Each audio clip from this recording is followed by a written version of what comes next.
Greetings and welcome to the United States Transhumanist Party Virtual Enlightenment Salon. My name is Gennady Stoliarov II, and I am the chairman of the U.S. Transhumanist Party. Here we hold conversations with some of the world's leading thinkers in longevity, science, technology, philosophy, and politics. Like the philosophers of the Age of Enlightenment, we aim to connect every field of human endeavor and arrive at new insights to achieve longer lives, greater rationality, and the progress of our civilization. Greetings and welcome to our U.S. Transhumanist Party Virtual Enlightenment Salon of March 24th, 2024. We are pleased today to offer you a fascinating insight into an event that recently transpired on March 20th through the 21st in Washington, D.C., hosted by A4LI, the Alliance for Longevity Initiatives. First, I would like to introduce our distinguished panel today. We have our U.S. Transhumanist Party officers, our Director of Visual Art, Art Ramon Garcia, our Director of Longevity Outreach, Ben Ballweg, our Legislative Director, Jason Geringer, our Foreign Ambassador in Spain and Technology Advisor, Dr. Jose Cordero, and we have several distinguished guests today. Our first guest of honor is our Director of Scholarship, Dr. Dan Elton, who was one of the attendees at the A4LI DC Fly-In, so-called because most of the attendees flew in from all over the country and sometimes outside the U.S. as well. We have Adam Grease, who was a previous guest on our Virtual Enlightenment Salon, discussing the philosophy and movement of vitalism, which he co-founded, and he was also one of the attendees of the A4LI DC Fly-In. And we may have other guests come in as the salon progresses, but for now, Dan has prepared a thorough overview of the events and conversations that he participated in. So Dan, welcome, and please go ahead.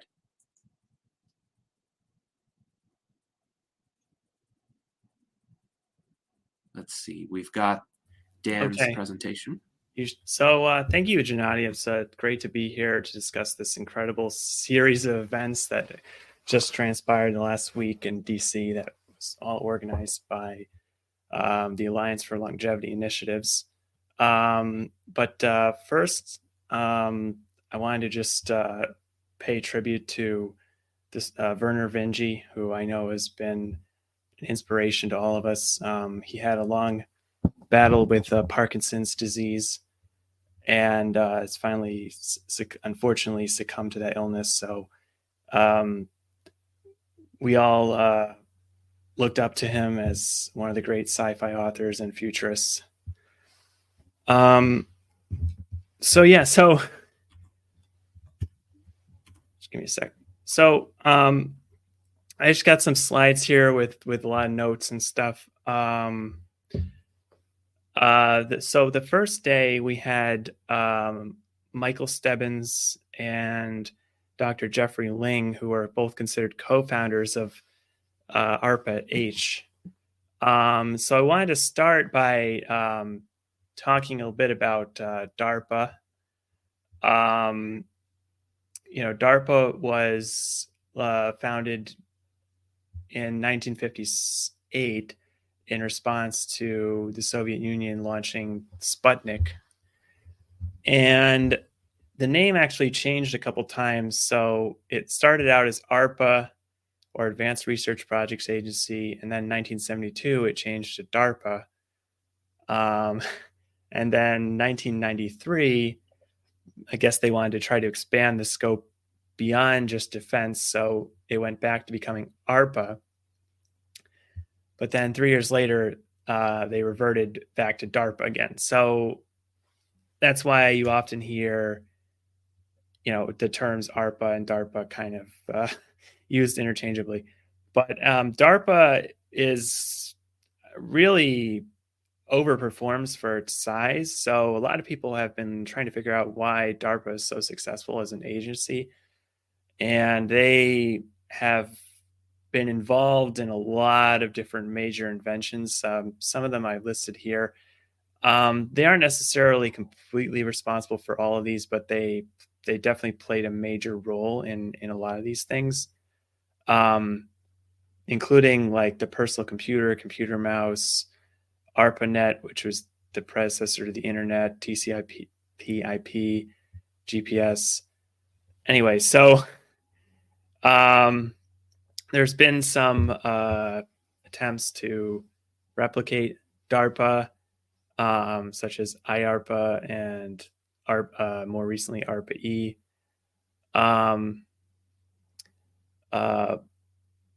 The way that DARPA is structured is there's about 100 program managers, and they serve for a limited term of 3 to 4 years initially, and then that can be renewed up to 6 years. And so that's a bit interesting. The quick turnover keeps refreshing the organization with new talent and people. Each program manager will oversee perhaps 10 to 15 grants during their tenure. Programs, they start small with about 1.5 million, which is usually put into seed grants, and then they get more money, and so DARPA grants, what I read is they're typically 0.5 to 2 million. So a bit larger than grants from, say, like NSF, and they're a little bit longer time period as well. Ben Reinhardt, who some of you know, has written a very long treatise on DARPA and interviewed a lot of former employees. And so I was looking that over before this, and he's got some high-level observations as to what makes DARPA unique. He says a big part of what a program manager does is network building. So they just network with and try to figure out who are the best talents in that domain.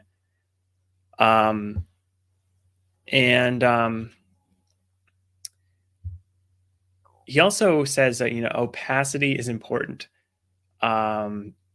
Which is interesting, the opacity of DARPA actually shields them from having to care about what politicians might think, or perhaps even what the public might think. Not that the public's really paying attention, but it shields them from having to worry about what certain Congress people might say. Some of these Congress people like to attack what they see as crazy government programs and stuff. So the opacity actually shields them from having to worry about that. Of course, things are generally like released eventually. Like information is generally provided where the money is going, but maybe not right away. The other interesting thing is it's relatively small. So at least in 2020, they only had 124 staff, which is kind of similar to what Dunbar's number, which is the number of people that you can kind of like keep in your head. So that's kind of interesting.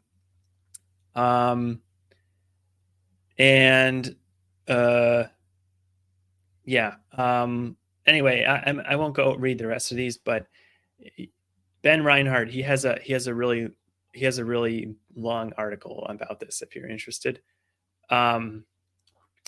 So anyway, around 2018, people started talking about creating a DARPA for health because people got kind of frustrated with the NIH R01 grants and as being sort of the only way that things in healthcare would be funded. And there was a desire to have more larger and more ambitious funding, and also more translational type work, and more work that would support biotech rather than what NIH does, which is more fundamental research. Like I said, Michael Stebbins and Geoffrey Ling, they're kind of considered the co-founders. It started with at the Suzanne Wright Foundation on their website going back to like 2018. And then Geoffrey Ling was evangelizing it for a while. You can find a video of him on Fox Business in 2018 where he was talking about it. Then in 2020, they created a white paper describing the vision. I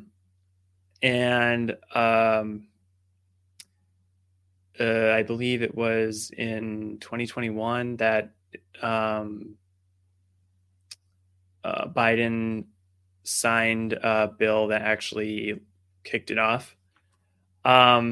So anyway, the first day we actually heard from Michael Stebbins himself. Well, actually, the first day we heard from Geoffrey Ling, and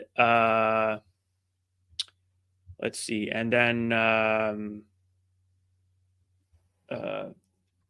someone else from ARPA-H. Let's see, I think it was Dr. Michael Stevens. Michael Stevens also is considered a bit of a co-founder, or one of the people who was there at the beginning. So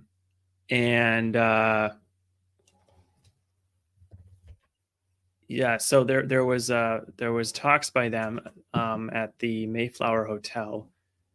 And I'm just going to go through some notes from that. First of all, like Geoffrey Ling was very passionate about the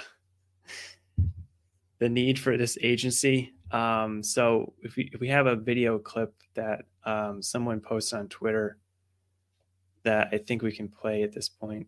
Agency would do work that would either affute, affirm, and thus fundamentally change clinical practice. Clinical practice. This is not about publishing papers, which I think people should do. This is not about starting companies, which they have to do. It's about changing clinical practice. Otherwise, it's a science fair project. And we know lots of those. You go to any high school, they're doing great stuff. But that's not what we're talking about. We're talking about changing clinical practice. Why does the U.S. not have the longest lifespan in the frickin' world? Here. Right? Ask yourself, you're taxpayers. Do you care where your money's going? If you were buying a new car and you had the same performance metrics, you'd be pretty pissed off. So that is why we created this. Yep. Okay, so I think the audio is a little bit quiet there, but basically he was getting frustrated with the stagnant life expectancy or even declining life expectancy. And one of the things he said right away, which kind of shocked me, is that he said that ARPA-H, as it's been created now, doesn't actually replicate DARPA, which I was kind of sad to hear. But in his view, it's very hard to replicate DARPA because the historical context is different. So DARPA existed when the US was competing with the Soviet Union. And, so there was a real impetus to compete and sort of defend against the Soviet Union. So I think that attracted a lot of talent and people into government and a lot of investments. And so that social context no longer exists. But at the same time, we are still facing aging, which is really a larger threat than the Soviet Union ever was. So I hope they can recapture some of the magic of DARPA, but unfortunately, yeah, Jeffrey Ling was saying that's not really what's going on. The other thing is the funding level was really not as much as they were initially wanting. So the initial vision was for $6 billion in funding, which is compared to $48 billion going to the NIH. That ended up getting reduced to $2.5 billion in the budget request, and then ultimately they got $1.5 billion. So they'd like to get more money. They still have a goal of getting $6 billion. And then they also talked about this Patient Acceleration Technology Innovation Office, which is supposed to help companies navigate the FDA and just provide assistance to startups so they don't have to spend as much money hiring regulatory experts and consultants and all of that. So that's kind of exciting. What I learned was that ARPA-H is more translationally focused, and because I kind of had been envisioning it as more fundamental science, but it's actually very translationally focused, very focused on helping take research and get it commercialized and help companies get through the so-called valley of death, or help research get through the valley of death. There was apparently there was some pushback from the NIH.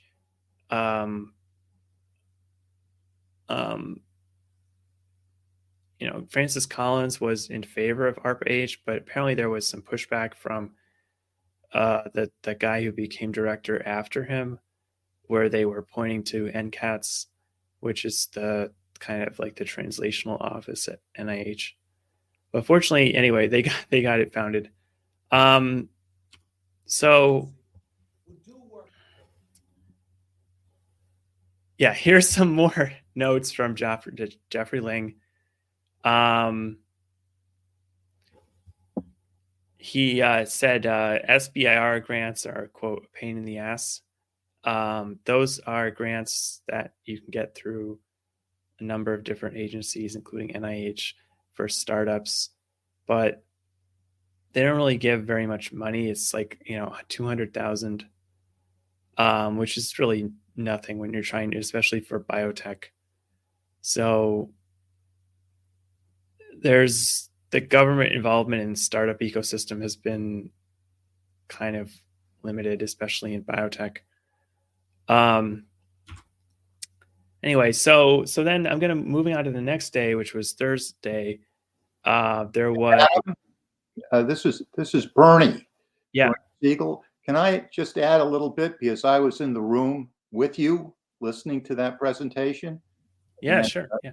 It was dynamic, to say the least. One of the things that struck me is Ling talked about the whole point was reducing the risk to investors, which I was thinking that's a powerful statement. And he said that it was non-dilutive funding, in effect, which is also powerful. I think the advocacy side of this should be played up more, that the advocacy movement, as such as it is, should be asking Congress for a lot more money for this program. This is the most biotech focused program. And my own observation was everyone's least favorite agency is the FDA, but anyone you talk to who knows about this, everyone's most favorite agency is ARPA-H for what it's going to do for the field. I had a lot more notes, but unfortunately they're all illegible, so I'll just stop there. Yeah, no, that's great. Yeah, Yeah, no, and feel free to jump in if you have any other comments. I got a lot of slides here, but I don't want to hog all the time. Dan, should I? I wanted to add something about the first day, but I can leave it for the end. I thought it might be useful at this point for the audience.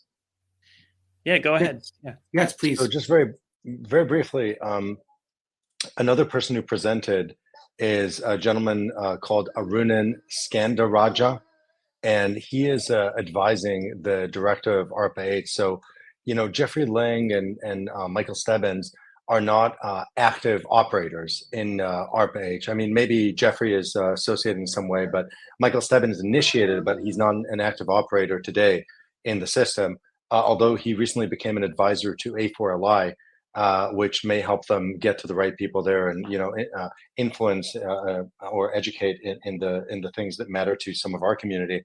But I will say that Arunan seemed quite open-minded. He mentioned that there were 17 program managers that had, and I see that his link was shared, so thank you for that.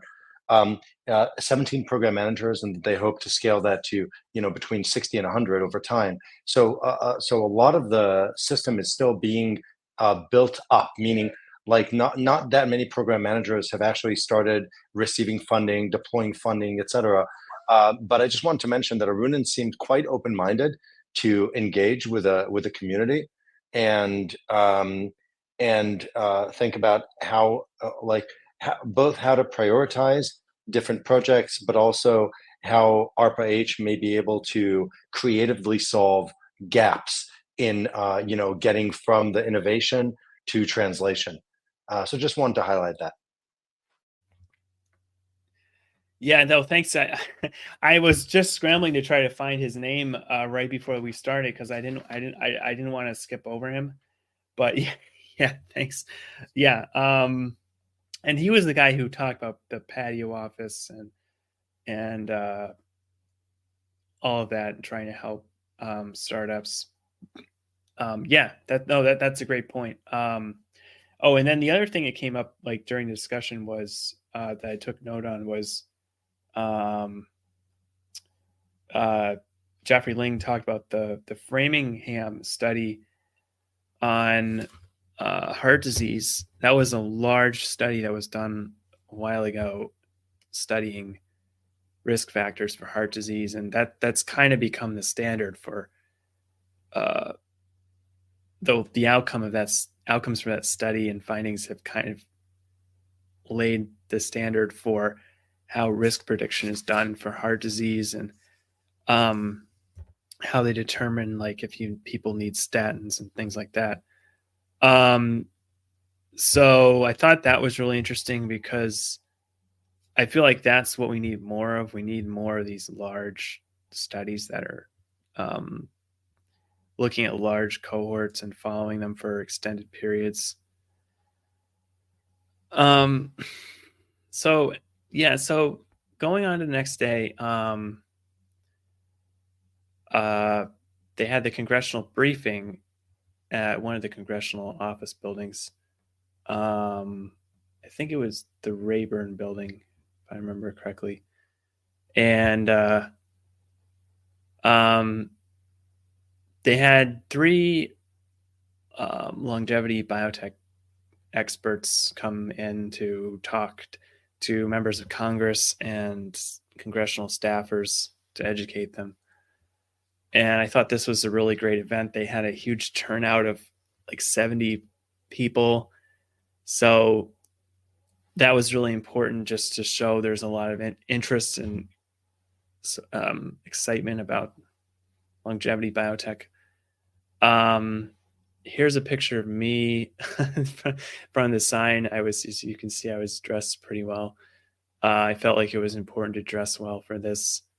And then the I don't have pictures of them, but the first people who spoke were from the Longevity Caucus, which A4LI has organized. I missed the very beginning of this, so I can't really talk about it. But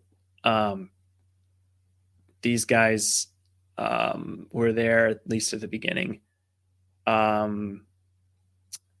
Paul Tonko is and Gus Bilrakis are the chairs of the Longevity Caucus. So you have both a Democrat and a Republican chair, and then and Paul Tonko has been in the House for a really long time, so he's pretty well known. He's chair of or he's on some important committees like Energy and Commerce Subcommittee, Environment, Manufacturing, and Critical Materials. So he's a great guy to be like leading this, I think. So Sonia Arison gave some introductory remarks. And then I can't remember the order that they spoke. I think it was Mac. It was Mac Matt, Kristen, first. and then Joe, if I believe. Yeah. I don't really have a lot of notes on Matt Cable's talk, and like I said, I got there a little bit late, so I think I got there like right when he was starting to speak. And I don't have a lot of notes on what Kristen Fortney said either. But as far as Joe Betts Lacroix, or Joe Betts LaCroix,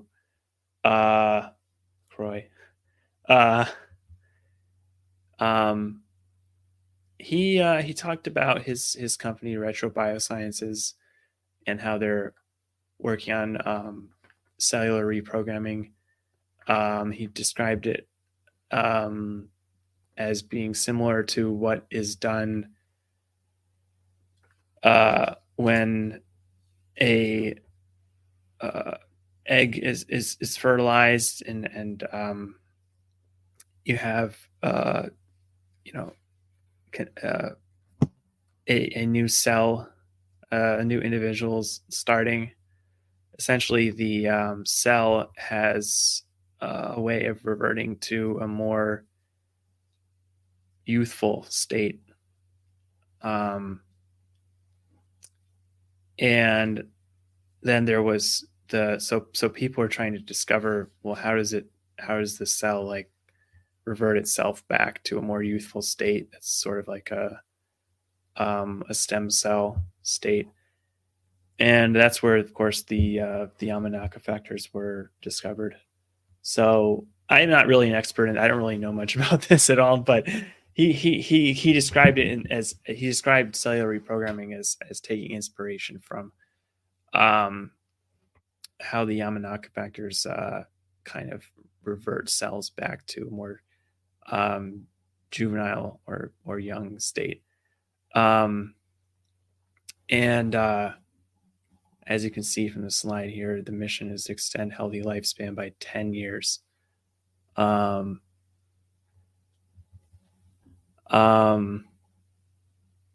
it's healthy human lifespan, not necessarily lifespan, but healthy human lifespan.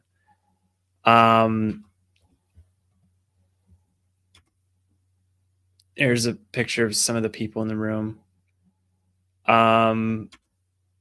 This is another slide I took a picture of because I thought it was interesting, and I've been interested in the FDA.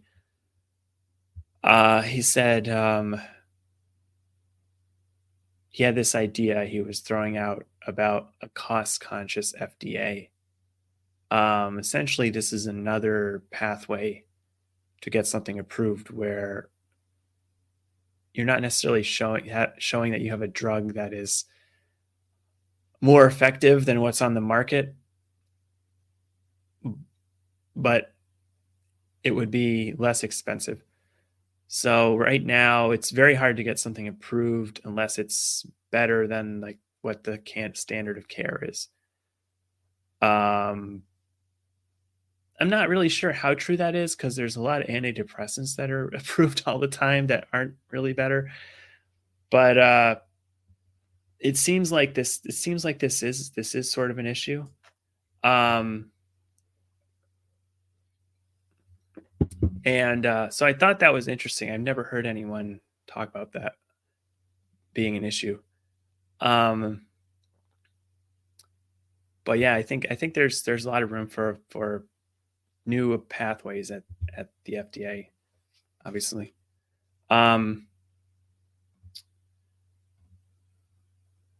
Yeah, then there was also Matt Caberline, which some of you probably know from the Dog Aging Project, and being on various podcasts. He talked about the longevity dividend, which is, being able to reduce healthcare expenditures on the diseases of old age. And that's a concept which has gotten a lot of traction on Capitol Hill from what I've heard.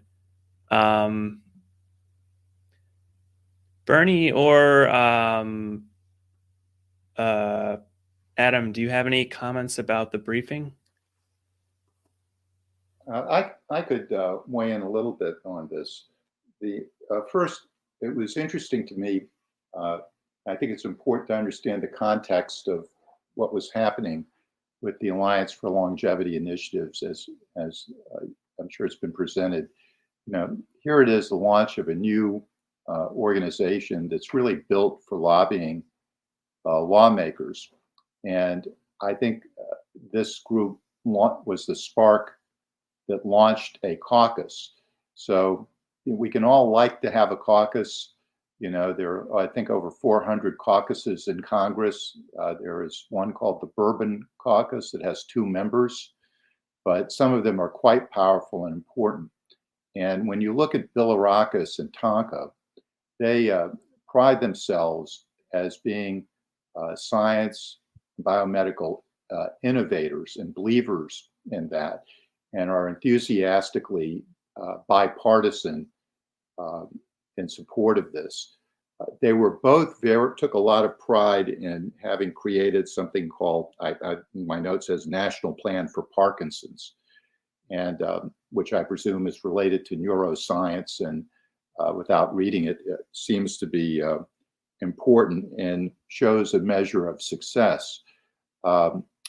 My own background has been involved a lot in the process of trying to guide FDA policy through another group that I belong to, the Alliance for Cell Therapy Now, and working with the FDA and lawmakers.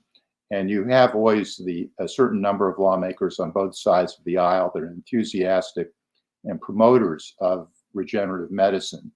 And there's an intersection here that's quite obvious to me. One of them is important in this new longevity caucus, Representative Dan Crenshaw, who's a member of the GOP, most notable from his appearance. Perhaps he has an eye patch, but he's interested very much in all of this. And he's an enthusiast, and it's very important. One of the things that I would have liked to see more at the event were more policy people from individual congressional offices. The next go round, I think we'll see a lot more. But both Tonko and Bilirakis were appropriately enthusiastic about the new caucus, and I urge everyone to look up Tonko or Bilirakis in their press release when they launched this. So I think it's really a good sign. They're looking at it from a broad perspective. I wouldn't call them hardcore immortalist in any stretch of the imagination, but they're looking at it from the standpoint of the John Q. public needs this, and it's for public health purposes. So that's what I want to add to that. Caberlane gave a good talk. He talks about we don't want sick care. We want, we want health span. I thought that was good, and I'll leave it up to Adam to also have some comments. Thank you. Yeah, I'll just add a few notes about the event, some of which may just not be obvious to people who haven't been to DC at this kind of event before. Given it was my first, maybe these insights may also resonate with others. So the briefing lasted for an hour and a half or so. It opened with the co-initiators, Bilirakis and Tonko, coming in. They each spoke for maybe 5 minutes or so, and then they didn't stay for the rest of the briefing. So if you think about the communication context here, the scientists who were speaking were really speaking mostly to an audience of people who already support this. I would guess that, and I wonder if Bernie or Dan, you have a different guess, but that more than 50% of the audience were people from the longevity space, and maybe a good amount less were people who were there to be better informed and to learn. Do you guys think that's fair, Dan and Bernie? Yeah. No, I honestly, I would post it or at around 80%. Yeah, I didn't want to go that far because I just didn't know all the people there, but yeah, I wouldn't be surprised either. It's hard to say. There were quite a few people there who I don't remember seeing at the talk on Wednesday or at the dinner. So, but my guess is it was probably 75% maybe. Mm-hmm. It's hard. It's really hard to say. Which if you, yeah, go ahead. And I don't think there were honestly don't think there were that many staffers there. I happened to sit next to a staffer who I recognized from his badge, and I actually spoke to him afterwards. It turned out he was a staffer with the congresswoman from Puerto Rico. And so he was actually interested in a lot of things that were discussed, and he was interested in AI. So I actually got to speak to a staffer. I didn't really hear that there were many other staffers, but I think there was maybe a handful. Yeah. Yeah. Well, I was just going to say, the question that this boils down to is, okay, what is the takeaway that we want to get from the event, right? There's an aspect of it which is a show of strength, meaning there are enough people in this nascent but accelerating industry and category who are willing to fly in all the way to DC to show themselves and participate and present something. Because many in the audience already knew a lot of these things and knew the figures who were speaking. Then there's an aspect of information and education and promulgation of some of these concepts to staffers and to other people. And I wonder, it would be really interesting to hear from Dylan, the founder of A4LI, who some of the other people in the audience may have been and what the takeaways may be. But what it boils down to me, beyond that is, okay, well, afterwards, are there any specific agenda items, or have we moved the needle on the likelihood of a specific congressperson or staffer taking some action or adopting some platform that our community thinks is important? And I will say, while I'm not, it's hard for me to estimate the impact of the briefing itself. It was really quite remarkable that you could just walk into any congressperson's office in Braeburn Building, and I teamed up with Anar, the founder of Ageless RX, after the briefing, and we just walked into a few of his offices. He employs a bunch of people in Illinois. We found the office of the congressperson. It says, "Welcome, come on in," next to each door. And so, we just took that quite literally, stepped on in and asked to speak with the congressperson. And they weren't there. In the 3 cases that we tested, we did Michigan, Illinois, and another state, all contextual to where Ageless has employees or we have a connection. And in all cases, we managed to get the health staffer, and we managed to get 5 to 10 minutes of the staffer in charge of health for the congressperson. And so one of my takeaways that maybe some of the audience is not aware of is just how accessible these people are when you are in DC in person. I found that really quite remarkable. because their attention is limited. And if you can send multiple people recurrently to engage with them, share information, inform them how it may be of value to the constituents of their congressperson, which is, of course, often going to be their primary concern, right? Because they care about getting elected and doing well by their constituents as an important motive. I feel like we have a lot of leverage and could do just so much more in this category. So that's all I would add to that. Oh, one last thing. Sorry. It was pretty interesting that there's a large focus, and I feel like this is almost implicit at this point, about delaying the diseases of aging, but not about staying in high function or youthful function for an extended period, if that makes sense. This expresses itself, I think, in a really clear way in the slide that Dan has on the screen right now, which I think betrays a lot of the problem with this kind of communication around health span is the important thing. If you look at that slide where Matt Kaberlein is showing, the arc of decline in health, and then how we could square that arc, right? So in other words, people would, chug, chug, chug, chug, chug, plop, and suddenly it would be this sharp drop and they die, right? What are we actually talking about here? It's, if you think for a second, it's obvious that they're dying of something, right? So we're not talking about people having the risk profile of 30-year-olds and then suddenly all plopping dead. Mostly we're talking about delaying the diseases of aging, but still having what many of us would consider dramatic, even catastrophic declines in function, simply without heart disease, cancer, etc., and then ending with a compressed period of morbidity, thus also saving a lot of costs, etc., etc.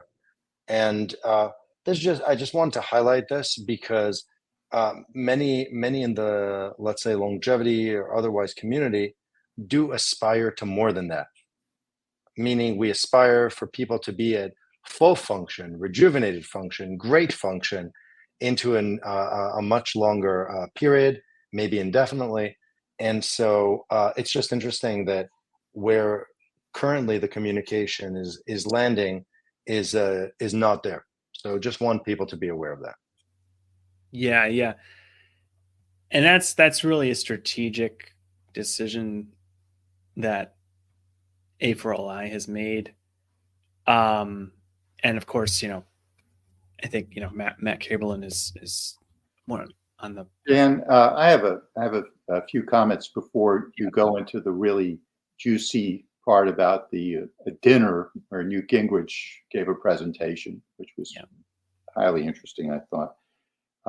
One of the things about this meeting that was, I think, important, it's not so much the speakers, but the networking of the 70 or 80 people that attended the event. And it was a couple of nice cocktail receptions, and to do that. And I certainly met a broad part of the longevity community. We had Representative Robin Snyder of the Buck Institute was there, celebrity doctor Ronald Primus, who is alleged treats in a concierge longevity practice in New York, Jared, Ivanka, Ludacris, Al Pacino, and Adam Sandler. I'd like to get all of them in a room together. But and others that of great credibility came near and far to come to this. So for our first meeting, it was great. What it did not have, and what Adam pointed out, is we weren't led around or had appointments with different congressional offices. Larger organizations that have been established longer, like the Alliance for Regenerative Medicine that had fly-ins that I attended, or the biotechnology industry, and certain disease-specific organizations, or the Rare Disease Day, rallies around on these fly-ins. And there are dozens and dozens of appointments with policy representatives and occasional lawmakers themselves. We were sort of left on our own if we wanted to do that. Again, this is an inaugural event. And as Adam pointed out, I think, and all of us realize, A4LI doesn't have a firm or detailed policy agenda.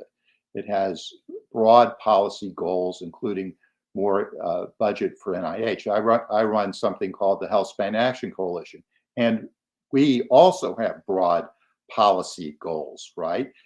What we are trying to do is start to hone those goals into a firm policy initiative, recognizing stakeholders' needs. But this was a formative stage event. I've also attended congressional briefings where they are more organized around really rallying lawmakers and the policy people up and down to attend. Usually that means more than bringing people to speak from the Hill itself, but from the agencies themselves and industry. But I see no reason why A4LI isn't going to be able to move in that direction. They have, what's his name, Michael Stebbins, now on retainer to help them with policy. He was architect of stem cell policy back in the day, and is an operator. So I think that's a very bright thing for this. There were other interesting folks scattered in from the longevity industry, startup companies that were there that thought this was a good idea to attend, and also some of the venture capital firm, at least one major venture capital firm. I'd say actually there were two that I recognized were present. So they're clearly interested in the policy aspects of this, which are also important. Yeah. I want to. Yeah. Oh, go ahead. Can I add Yeah. one more thing, Dan? Yeah, those were great additions, Bernie. I want to add one thing that I thought was really interesting. Nobody talked about taxes. So people talk about costs, but they haven't tied it to the tax story here. And I spoke about it with a few people there, and they agreed that this was an opportunity in terms of the way we as a community communicate about this. In the context that, Medicare in 23 had a cost of $820 billion. And just for context, the total income tax receipts in 2023 were 2.6 trillion in the US. So we're talking about, and the majority of these costs, the Medicare costs, I mean, they're aging. Let's not kid ourselves. They're all downstream of aging. And so, it's conceivable that if we could cut the Medicare spend by postponing aging, this would directly be reflected in the potential for tax cuts. And I think any politician would love that story. And so it was interesting. It just never came up, but this was like, it did come up in the conversations that this event enabled. So just want to highlight that. Yeah. I just wanted to reiterate something Adam said when he was first talking here about the briefing. I also didn't realize how easy it is to talk to Congress people or their staffers. And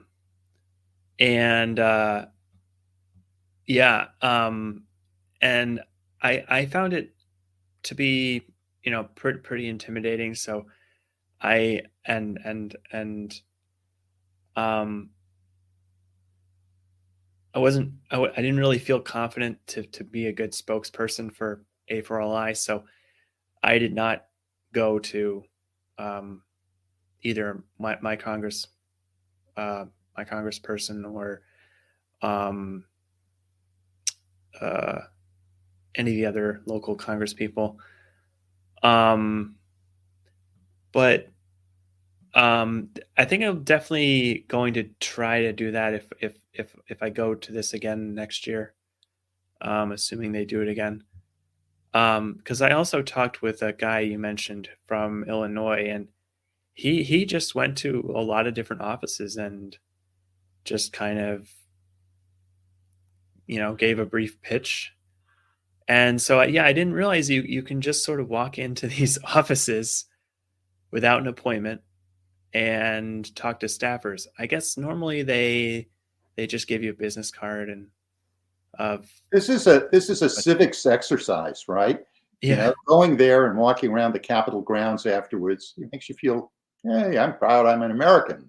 Or that's where they stormed the Capitol, or whatever sites you want to see there. It's a good feeling, I'd say, for most people who are into this, to go and attend an event like this. One of my highlights, I just want to mention, I was introduced to a guy by the name of William Smith sitting in front of me, and very enthusiastic, handsome-looking guy. He's involved in, as a doctor, involved with geroscience and a consortia. So I wanted to connect with him on LinkedIn. I said, William Smith, there must be a lot of them. Oh, I'm with William Kennedy Smith. He's JFK's nephew, and he is involved in DC with a lot of issues. And I made a connection with him. So, you know, that's why it's important to show up at certain events. Even though I said I don't want to fly anywhere anymore, this was one of those things that I felt like it was a compelling event as an inaugural meeting to show support for something and to have a voice on the Hill. So, and they put on a good show. I actually did feel proud to be an American, which doesn't happen that often. I was particularly amazed, again, just how open it was, and that's, I think, shows that you know, we have a strong democracy when basically anyone off the street can go in and talk to someone in their congressperson's office and you know, voice their concern and voice their issues, and that those kind of, from what I gather, those sort of one-on-one meetings with staffers where you're there face to face, there you can, you know, feel the emotion, that they can feel the emotion, they can feel the you know, the enthusiasm and the passion you bring. Apparently those kind of one-on-one interactions have a very big impact compared to, say, letters or, you know, protest, maybe, you know, other types of activity people might do. So yeah, I definitely hope to be involved in that to some extent next year.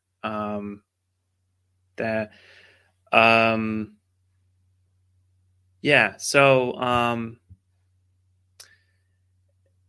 yeah, going on here, there was one other point that I made a note of, which was from Kristen Fortney's talk. Because I've been interested in the FDA, I made a note. She said, there's no way to get drugs for sarcopenia muscle loss through the FDA. I think I'd heard that before. I still can't believe that, because you would think muscle loss is kind of a clear disease or problem that can be, you know, quantified, and it definitely increases your risk of getting fractures. So it's not good. But yeah, she said there's no pathway at the FDA for that. But yeah, going on to the next day, there was a dinner, right? And sorry, these slides are a bit jumbled, but let's see. Let me just give me a second.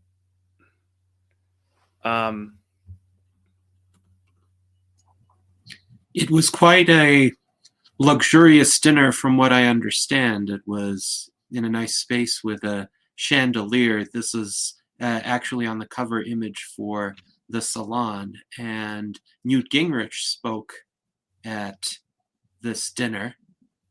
I listened to the recording that you provided of his remarks, and I did post that in the YouTube chat if anybody would like to download it and Well, listen to no, it. I wouldn't share that. I don't know if I don't think they wanted that like publicly available. But I did see other people recording it. Yeah, But they're not going to do anything to us. You can share it. What would happen? As long as we'll blame Dan, it's okay. yeah, I recorded on my phone. There was a reporter there. There was a guy from Lifespan.io who writes articles for them. I forgot his name, but I saw him recording it. Karim. Yeah, and he was recording it with like a professional recording device. But yeah, I recorded on my phone, and I just went back and listened to the recording today, to kind of refresh myself, and it was actually quite a good talk. It was really given. I think it was given off the cuff. But he's somebody who has a lot of experience figuring out how to get politicians to agree. He was speaker at a time when he was dealing with a Democrat president, and they were trying to get bipartisan legislation pushed through Congress. And so let's see. Before I get to that, there was a cocktail hour that was kind of fun, and I agree with what Bernie said. A big part of this was just networking, and a lot of the value I think the attendees got was networking. And so the cocktail hour was a great opportunity for that. And Newt Gingrich showed up as well. I actually spoke to him about AI, just giving him some basic points about how AI could be used for personalized medicine. And he was pretty receptive. And I also introduced Newt to our friend Ed Hudgens, who says he worked with Newt Gingrich, maybe not directly, but kind of worked with his office in the 90s. And so he really wanted to talk to Newt. So they got a chance to talk. But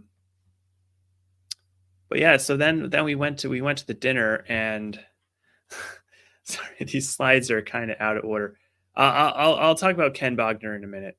Let me talk about Newt Gingrich's talk.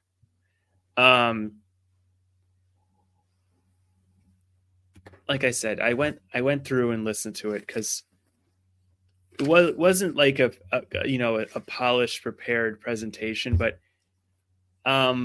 he made a lot of great points, actually. So first of all, he said that when you're going to do something like this, it has to be nonpartisan, which is what, which is how A4LI is approaching it. Obviously, everyone deals with aging or has relatives who are dealing with age-related diseases. So you would think this should be pretty easy to pull off, getting both parties involved. Another point he made is he said the National Institutes of Health has become the National Institutes of Biology.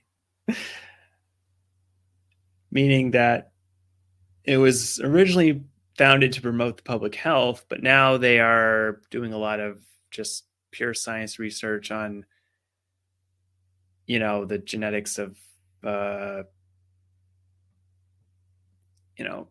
African shrew, or, random biology stuff, mice studies, and studies of different organisms that are not humans. So I hadn't actually thought. I always thought that it was kind of cool. The National Institute of Health was doing pure biology and pure science research, because I always viewed that as sort of the primary role of government, to do the kind of fundamental research that private entities aren't always willing to do. But I think he had a good point. Like they're maybe not focusing on what's actually going to translate to benefit taxpayers. So I thought that was interesting. He talked about how you have to deal with people who are trying to protect their own funds. He gave like an anecdote about somebody they were working with in a project to deal with Alzheimer's, and it turned out that guy, he later confided that and admitted that he was actually the whole time trying to prevent more funding going to Alzheimer's, because he was trying to protect the funding going to cancer. So, that's people who have a lot of funding right now are whenever you propose new funding, the people who have funding right now get worried that their funding might be shifted over to this new funding. So I thought that was kind of interesting. What else? Let's see. He talked about the split between people who know the technical stuff and people who can communicate to the everyday person. He talked about C.P. Snow, who he had some kind of article or book or something about the two cultures. He was talking about how there was a split between the science world and academia and the humanities world. And he said people who know couldn't explain anything, and the people who could actually explain things actually know nothing. So that's like a perennial challenge, is figuring out how to communicate effectively. And it's especially important when you're talking to congressmen who, probably spent their whole life in politics. I think Gus Bilrakis was an engineer. So he's kind of technically minded, but a lot of these Congress people were, kind of probably political science majors or humanities majors. So their eyes kind of might glaze over when you get into the technical stuff. So that was another challenge that he identified. And then let's see, what else do I have? He said, we don't need to reform the FDA. We need a new model. That's a pretty bold statement, talking about how we might even need like a new agency. He said, the bureaucracy cannot keep up with the pace of change. If we start talking about projects that take 30 years to approve, the FDA will become a major inhibitor.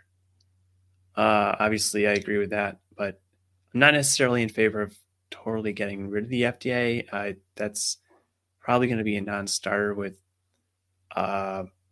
most people in government, but I definitely agree there needs to be major changes.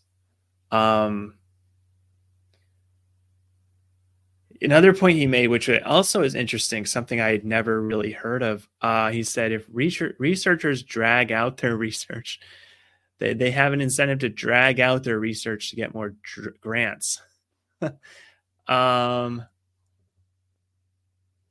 Yeah, that's interesting. I'm not really sure how you counter that, but kind of just it's important to hold researchers to high standards, and I don't think we're doing a good job of that right now.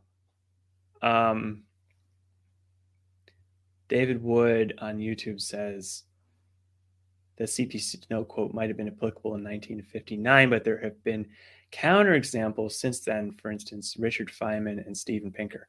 Yeah, Richard Feynman is a great example because he testified before Congress about the Challenger explosion, and he had the famous demonstration where he had the rubber O-ring and all of that. So, yeah, he was also very charismatic, and he just seemed like very kind of friendly, and yeah, he was a good kind of advocate for science.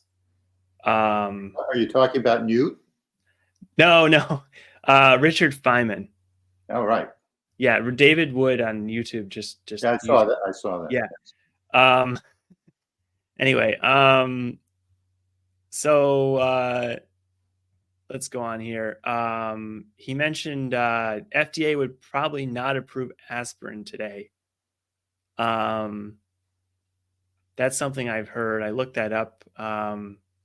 And yeah, the issues with the potential for gastrointestinal distress, that means that aspirin would probably not pass through the safety screening standards that the FDA has today. Another example I read about online is penicillin, which is essential medication for bacterial infections, I guess. They say allergic reactions to penicillin kill a higher percentage of its takers than Vioxx ever did. So Vioxx was a drug, I believe, for I guess as an anti-inflammatory that was approved in the 90s, I think. And there was a big scandal where the FDA ultimately had to take it off the market because there was a small percentage of people who had really severe reactions, and that wasn't something the FDA had warned about. And some people say that the Vioxx scandal has led to stricter standards at the FDA. Of course, as we know from previous Enlightenment salons, it doesn't make sense to have a uniform bar for safety. It should be looking at the risk versus benefit, and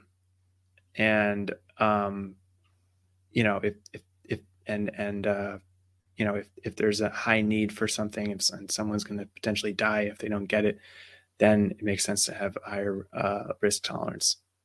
But the FDA doesn't necessarily do a good job of risk benefit analysis or yeah. So anyway, let's see. Another thing he said was public sentiment is everything.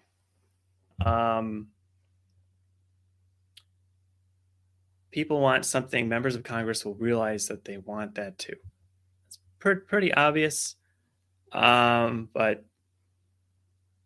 it's still interesting to hear his kind of philosophy on how to influence Congress. Because some people say you don't have to convince the public. You just have to get in the right circles in DC and kind of, network with the power players and just convince them. That's sort of the inside track. And I think a lot of lobbyists and think tank people try to do that. But yeah, Newt Gingrich is saying, we need that the public kind of drives a lot of what goes on in Congress. And somebody pointed out that was actually kind of riffing off a quote from Abraham Lincoln. He attributed it to Lincoln. Did he? I thought that's absolutely my favorite quote. I like that all the time. So, okay. Yeah. And so that's kind of all my comments on that. And maybe we can discuss it more. But I wanted to go back and also talk about Ken Bogner, because Ken Bogner was there. He spoke at the dinner as well. And he's a state senator from Montana, and he's now running for Congress. And he's a huge proponent of longevity biotech. He had some tweets on Twitter that you can read that kind of gave a lot of the common talking points that we give. And then he pushed through this right to try bill in Montana. The FDA recently expanded their right to try through Congress. I should say Congress. Congress forced the FDA to expand right to try, but with the national right to try legislation, you need to have a terminal illness. And so what they've done in Montana is they've opened it up a bit more to really anyone, as long as they can testify that they have tried all the available options that might be reasonably tried, and then they have both a physician and the patient approve trying an experimental therapy that hasn't not yet been FDA approved. And then the other point, which is interesting,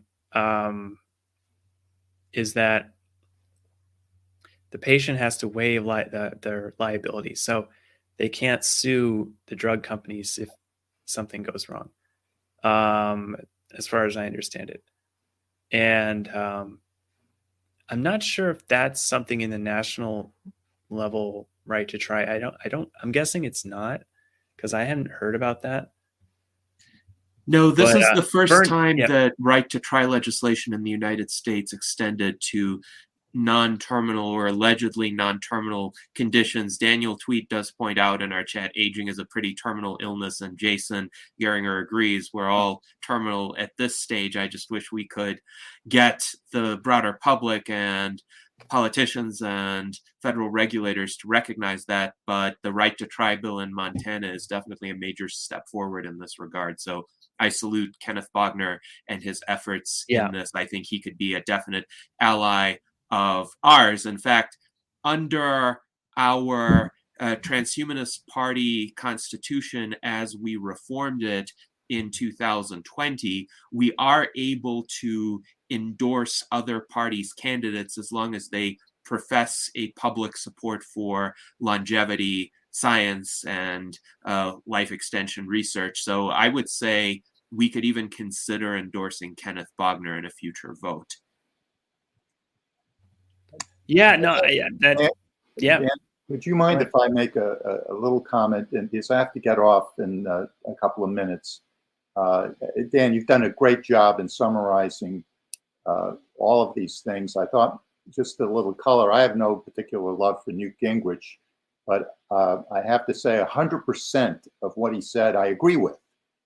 He came across as a futurist, someone that wants to reform the regulatory system with a base understanding of the problems in NIH and scientific research that is not going and it's not being translated.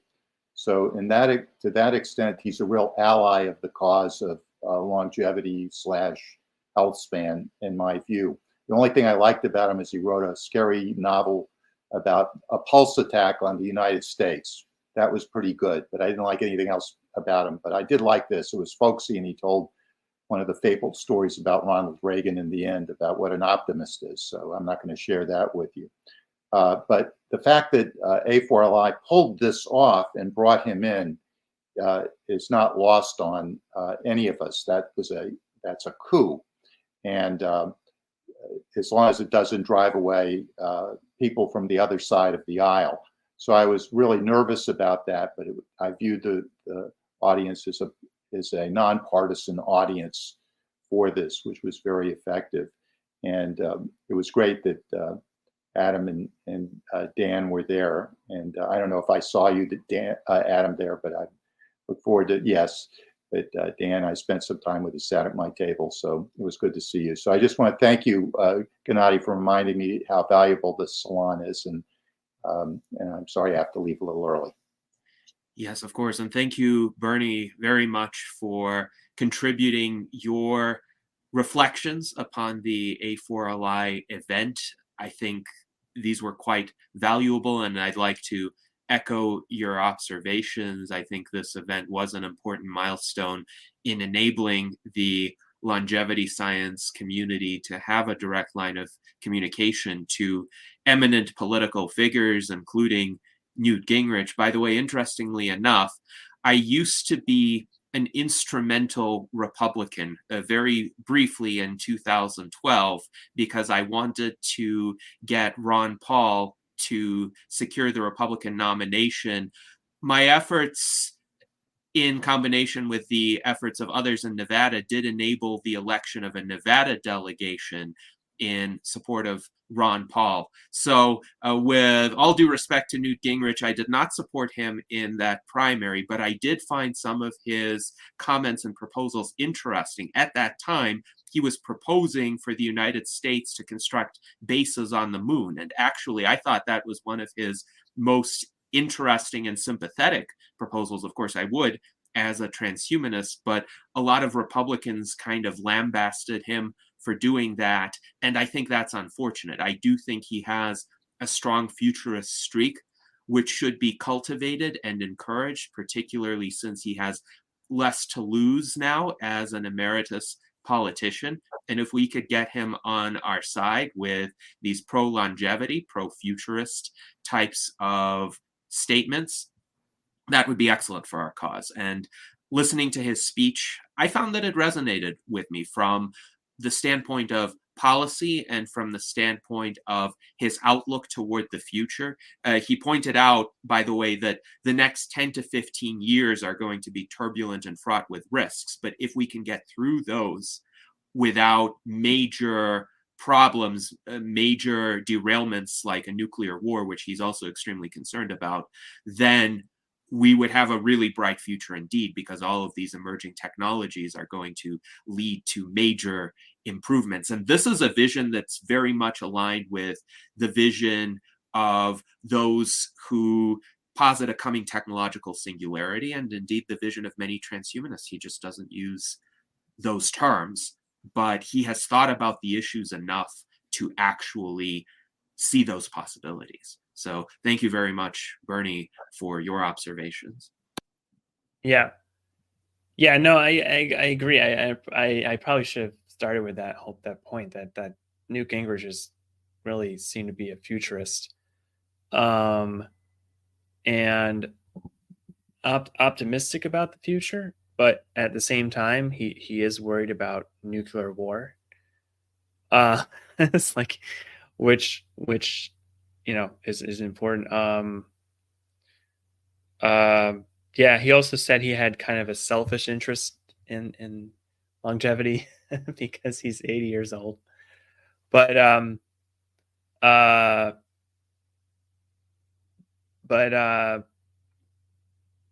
yeah, I think he is a valuable asset for A4LI. Just even though he's become very controversial, he's become very controversial due to his support of Trump. I still think he's a valuable asset given his knowledge of how to work in the DC system, and also he is still making a lot of media appearances on places like Fox News, and he's still like a kind of a major voice. But yeah, probably not something you want to, if you're talking about A4LI with someone, it's probably not something you want to mention right off the bat, unless they're a Republican, I guess. So yeah. But anyway, I was just going to say, people should check out Ken Bogner's campaign.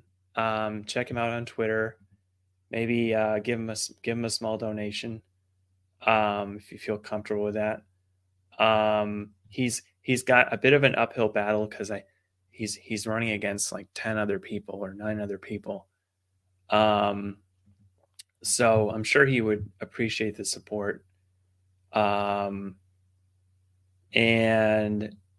yeah, if he becomes elected, he's going to be a really valuable ally for the longevity movement.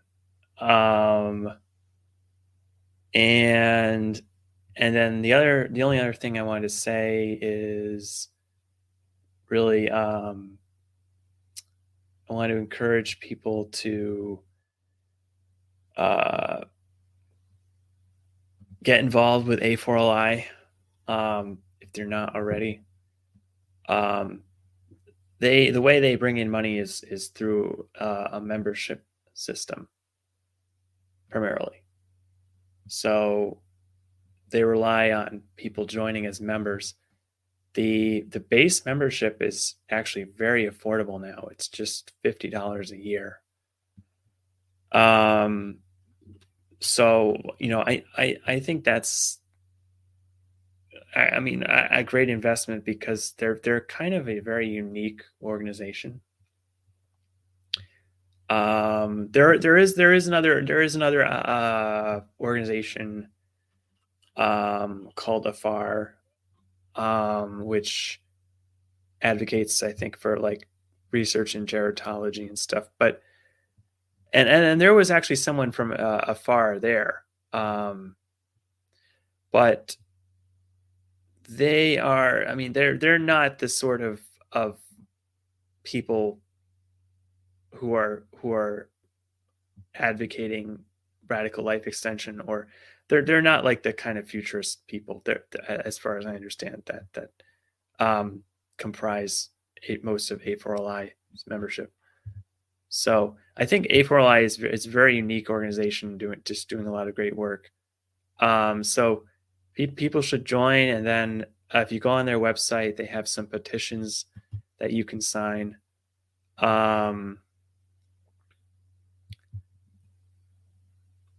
Yeah, I don't know if we want to go over those, but just definitely check out the petitions.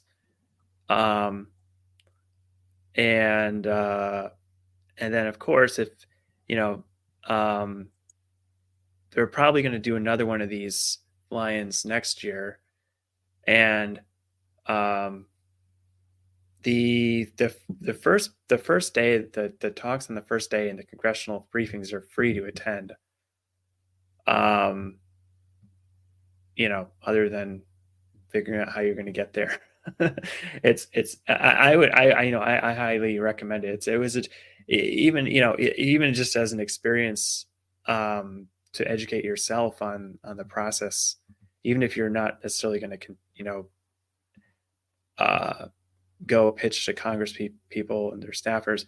I feel like it was valuable just as an educational experience. And they like having lots of people in the room. So, don't feel like you need a lot of experience with, lobbying Congress to participate. Yeah, right. So I'm going to probably go in about 15 minutes, but I feel like maybe we should open the floor if Adam has further comments. Yeah, thanks all. So I'll go from the top, just from day 1 to day 2. Just a few points that hadn't been made. One was that Michael Stebbins, the initiator or one of the driving forces behind ARPA-H, mentioned that the main problem is, in his mind, was inequity. So why do some people have a health span of 60 and others a health span of 75 or 80, etc.? It's something to keep in mind. As you all can imagine, this vector of thinking may lend itself to more administrative interventions rather than structural interventions or scientific interventions, so behavioral interventions and so forth. Separately, during the talk, at some point, Jeff Lang asked, "What is geroscience anyway?" and was trying to focus on how the important thing was getting things into the clinic, to which Matt Caberline responded from the audience describing what geroscience was. I just wanted to highlight that because there is, despite this kind of movement to create more communication engagement, I think there's still a lot of gaps in terms of understanding what geroscience is and what kind of the agendas are. Also, among nobody on the panel, Arunan, Michael Stebbins, or Jeffrey Lang, nor to some degree some of the conversation in the briefing, was there as much of an acknowledgement that 20 years from now, everything is going to be completely different with AI and other things that are happening. And so it's this irony where we're talking about like, yeah, it's going to take 10 years, to get something through the phased trial system. But really, they're only 20 years or maybe 15 years or so before I think many of us expect dramatic changes as a result of the exponential technologies which are starting to happen. And that disconnect is really just very wide. So there doesn't seem to be much acknowledgement or kind of connecting that story to these other intersecting stories.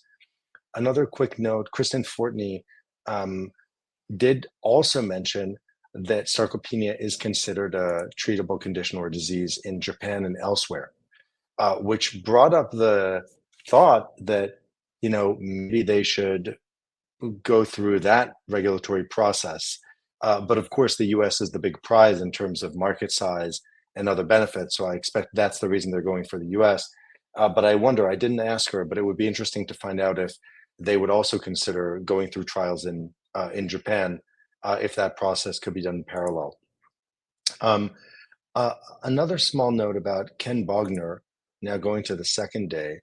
A local race in cost often will cost about 1.5 million per candidate. This is not exact, but just to give a ballpark. And so I mentioned this, getting $100,000, for example, from the national stage to a local like this is actually very material.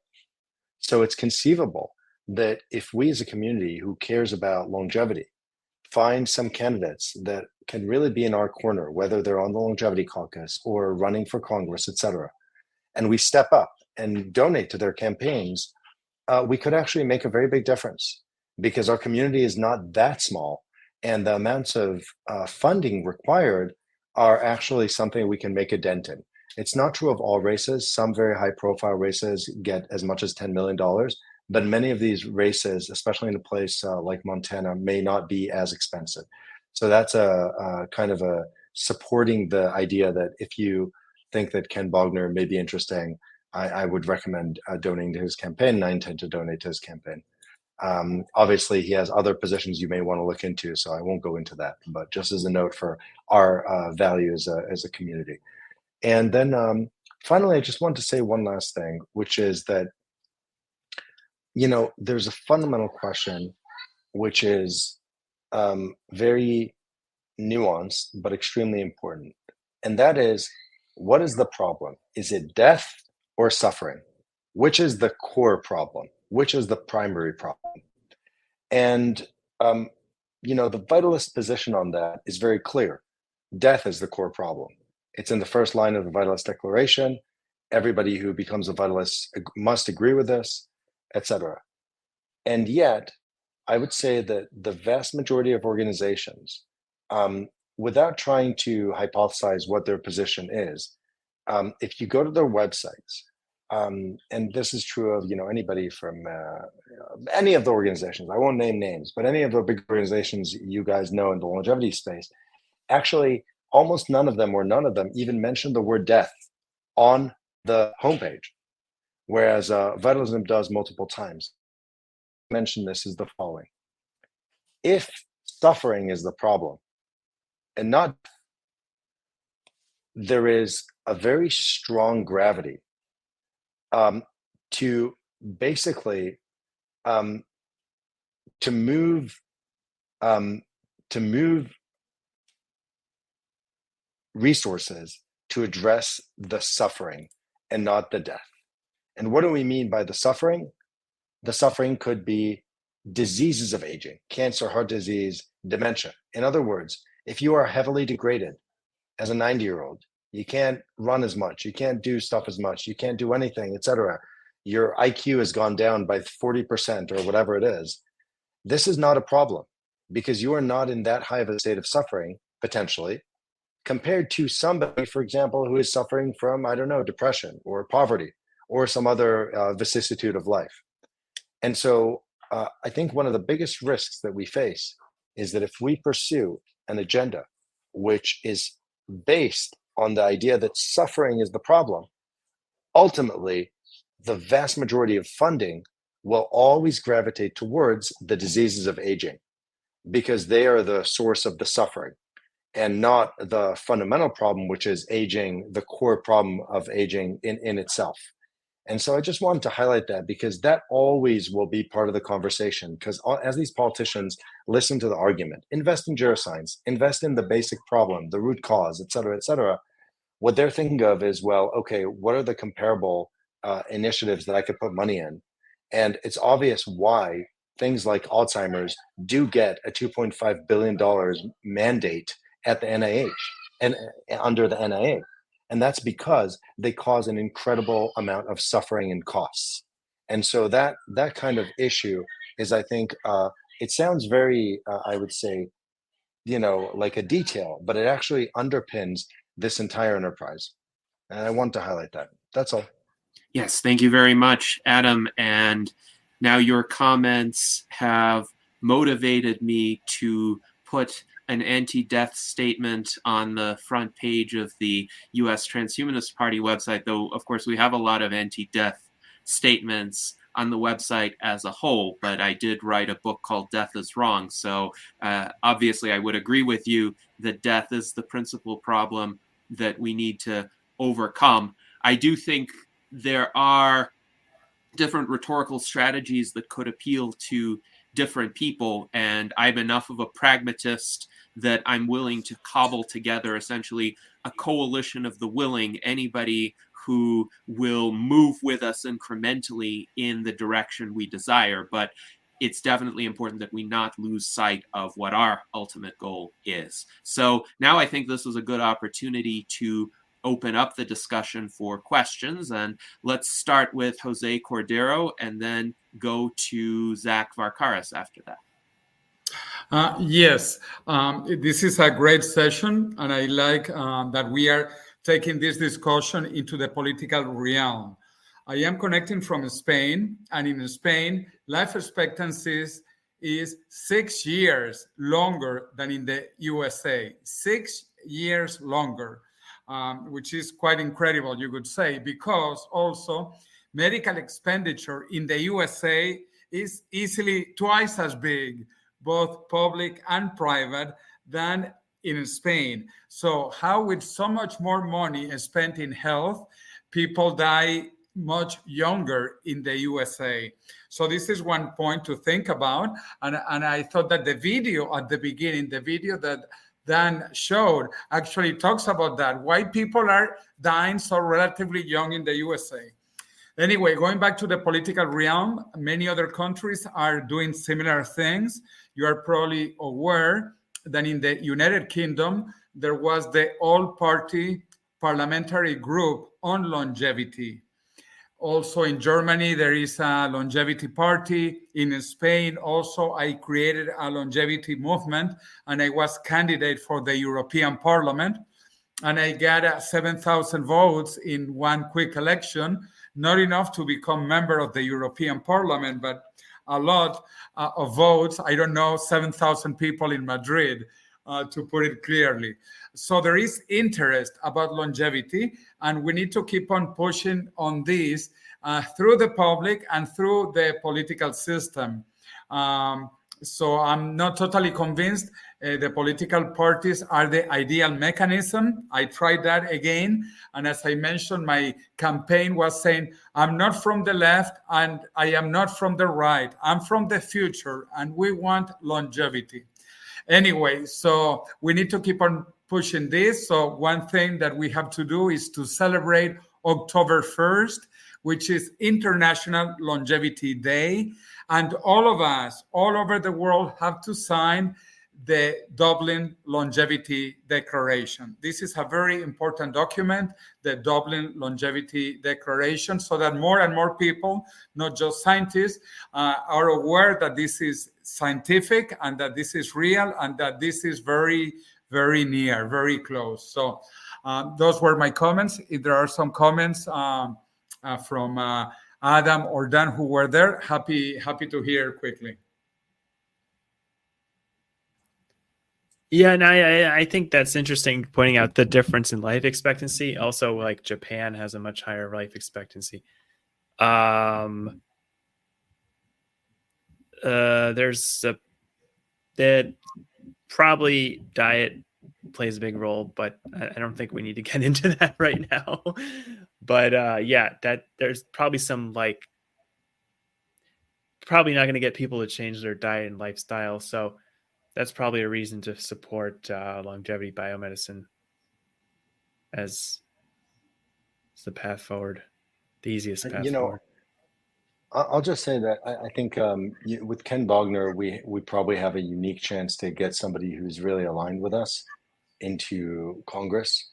But in general, these initiatives and the Longevity Caucus at large are probably, or could be the highest leverage use of capital and resources for us, the way I see it, just because they control such incredible budgets in the government, and it really just does seem plausible that they could be impacted. Yeah, and I like it. I like what you said about Ken Bogner's campaign. And he basically just has to win the primary campaign, because he's in a very Republican leaning district. And if anyone feels hesitant to donate to a Republican, the way you could think about this is kind of from the perspective of what the counterfactual would be, because if he is not elected, it's going to be a Republican anyway, right? And my impression, just looking over his website, is he's not like a crazy Trump Republican, so yeah, I definitely think he's worth supporting. He seemed genuinely passionate about longevity. He's kind of taking it up as sort of his own, his kind of a unique issue that sets him apart from other people, right? So and and I definitely agree with what Adam said. There was some discussion actually at the event about having a longevity party, but honestly, that's super hard to do. We are the longevity party. Yeah. Officially, we are because they merged with us in 2020. Yeah. The Transhumanist Party is great, but I view what the Transhumanist Party is doing as more education than and awareness. It's a vehicle for education and awareness. And so it's a complementary thing to A4LI, but I kind of agree with what Adam's saying. On a dollar per dollar basis, probably there's more leverage donating to like A4LI than say Transhumanist Party, unless or at this stage. And so yeah, totally agree. and there's a lot of other, again, it's a unique organization. Yeah. All right. So do look into Kenneth Bob.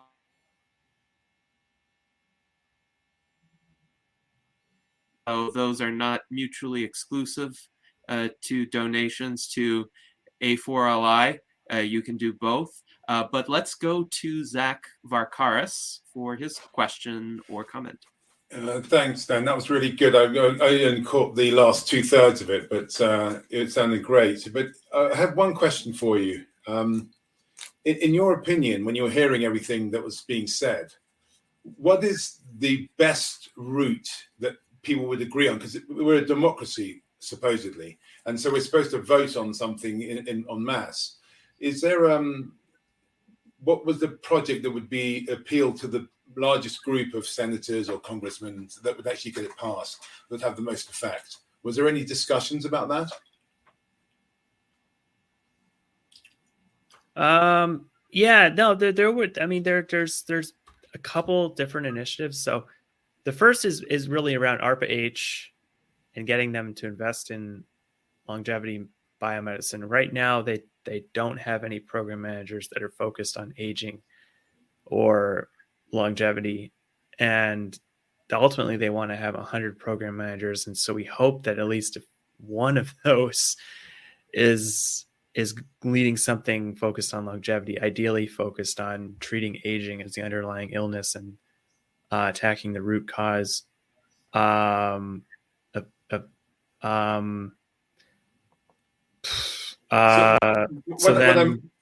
I meant is like, okay, so people are aging, fine, we're all aging, but if you apply it to something practical, like you need a skill set in the society, and they've got to live longer and stronger, and it's too expensive to retrain someone new. Have they identified any industries like that could have some benefit for longevity, like maybe having a steel worker that can work for 50 years instead of 20 or something? Well, I mean, I think every industry would benefit, since you can keep your trained employees around that have longer, who have, who have the most training and expertise that they've accumulated over many, many years. So, are there some industries that might benefit more? Probably. I don't know. I haven't really thought about it. I don't know. Adam, do you have? I guess I just wanted to say, like, they have a couple different things they're pushing. One is more research dollars invested, and then the other thing is better pathways through the FDA, and then I guess what came up a bit was having things available to everyone. But yeah, I don't know if Adam, do you have any comments on that? Well, I would just say that there are a few vectors in change at that level. One vector is taking a resource allocation that exists, like, for example, the mandate for Alzheimer's at the NIA, which is 2.5 billion, and saying, hey, we're going to take a slice of that away, and we're going to reallocate it to something that we think is more appropriate, like geroscience.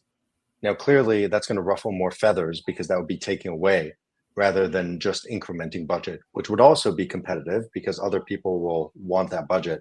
And the NIH budget in many years has increased year over year more than inflation. So there is sometimes actually more money to go around. So that's like one vector. Now, how would you get that kind of change to happen? Well, the House Appropriations Committee for Health and Human Services has 17 members. So you can imagine if some of the members on that committee really care about this issue, well, there could be gravity to it, right? Because it's always this horse trading around different issues that people bring to the table. So is it conceivable now today, out of the NIA budget of 3.5 billion, about 300 million, a little more, according to Matt Kaberlein and others, goes to the basic causes of aging, or what we would call the geroscience hypothesis, so understanding the root of aging. So you could conceivably move, let's say, 300 million from that 2.5 billion allocation, or from new money, and you would have doubled the total amount of money today going to research. This is conceivable within a few years. I mean, there's an election this year. There's another election for Congress the following 2 years after that. And so that's one way. Now, when you talk about changes like changing an agency, so creating a new pathway for longevity medicines, which is a parallel pathway to the FDA, there's going to be a lot more involvement from other stakeholders. It's the agencies that already exist. It's going to have to run through the Senate, et cetera, et cetera. It's not like you're just negotiating about a particular budget, and if you have one committee that you have a lot of support in, then the Senate committee, which is the parallel committee for Health and Human Services, might collaborate with you because they want something else from you. You know what I mean? Yeah. Whereas when you're talking about this new parallel body, it's going to be much harder, and that's why ARPA-H having happened in the first place is a minor miracle. It's not often that federal agencies get created, and so I would say you have this kind of leveling, right, at the national level. Moving budgets around or kind of allocating new budgets, I think, is like the light level. Creating parallel tracks in existing agencies, or like forking some existing pathways, sounds to me like medium. Creating new agencies sounds like very hard. So I don't know if that adds some color to it. That's at least how I think about it a little bit. And then, of course, if you reduce it to the state level, some of the hurdles are even lower. Just like the expanded right to try could pass in Montana, really mostly due to the leadership of this one state senator. Right. Yeah, no, that's another point is that I hadn't even thought about was you can also work on the state level. And I met somebody who's trying to do that in Massachusetts. So there's a lot of different avenues.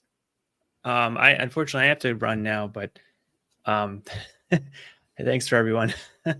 Yes, thank you very much, Dan, for your thorough presentation and your insights, and for answering some of the questions. We still have Adam on, and we have about 7 minutes in our salon. So let's get to a few more questions while we are here. Ben, do you have any questions or comments based on what has been presented?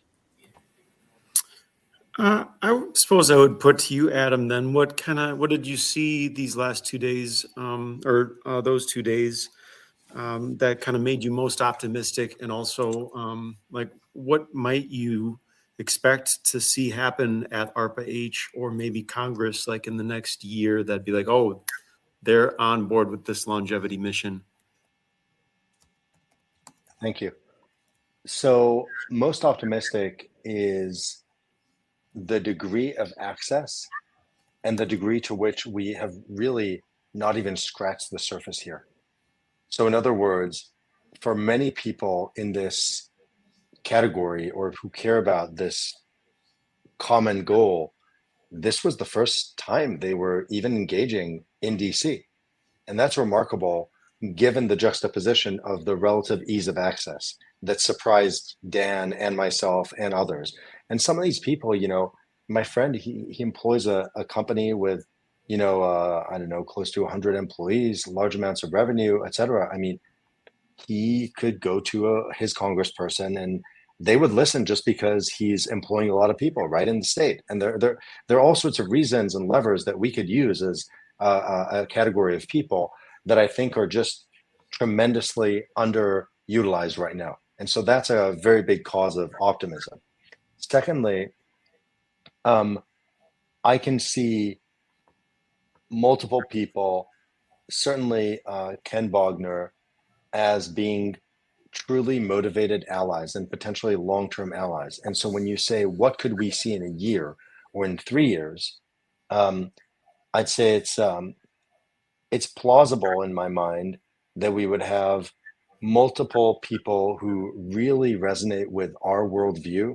And I say our, there are probably some differences even in this audience, but people who believe that the root cause of aging is the root cause, is the thing that really needs attention and that science and technology is the transformative tool that can develop humanity and benefit humanity. And so insofar as that categorizes it, it seems to me that we could very plausibly have a few program directors, at least, maybe 3 to 5 at ARPA-H who have these views. And that would mean that each one of these people are have leverage towards a budget of $60 to $100 million for relevant projects. So I think that's very plausible. It could happen in the next 1 to 3 years. I know at least of one program manager who shares our views, who's been offered a position, and I believe there will be others. So that's really good news. And then regarding budgets, et cetera, I'd say that if Ken Bogner gets in, and if we do our work well in communicating with the Longevity Caucus, it's conceivable also to me that we may have budget allocations that are non-trivial.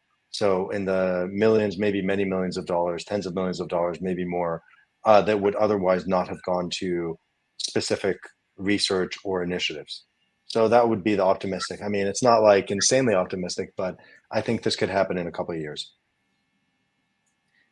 Yes, thank you very much, Adam. And let's see if we can get in a question from Art Ramon as well in the last 3 minutes.